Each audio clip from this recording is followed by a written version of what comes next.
house. This is the entrance of my house. As you can see, I have 2 elevators. Only first floor also. This is our sala set. We're very innovative. Sala set / kitchen.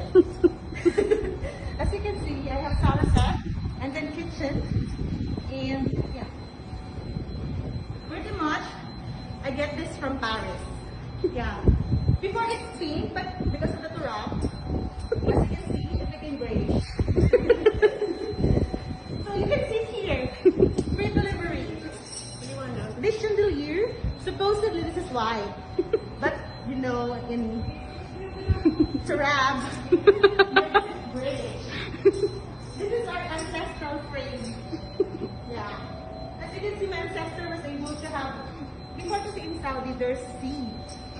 Dati, tapos natuyo, so it had sand. Before talaga, ang dami. It's like a vast sea.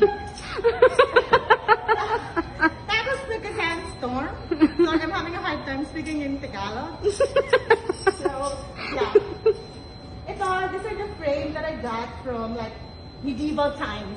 Like 1800s, 1600s, like 2021. So gold to dati, tapos nag-fade, tapos turap. Pero pwede pa siya isang lang. Gold na actually, sa gilid. Yeah, those are Mayaya. Those two.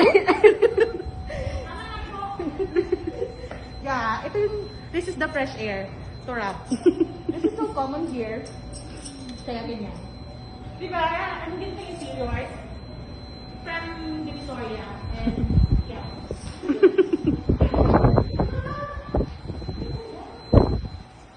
Ito. These are the boxes. Very rare. This is a rare piece and collection. You can get this in Paris. Tapos, ang nag-paint nito si Amor Solo. Dito niya pinaint. So, yan. So, yung background niya puro dark kasi dito niya pinaint. Wala siyang idea, actually. So, yan. Yun lang. I hope you like my vlog.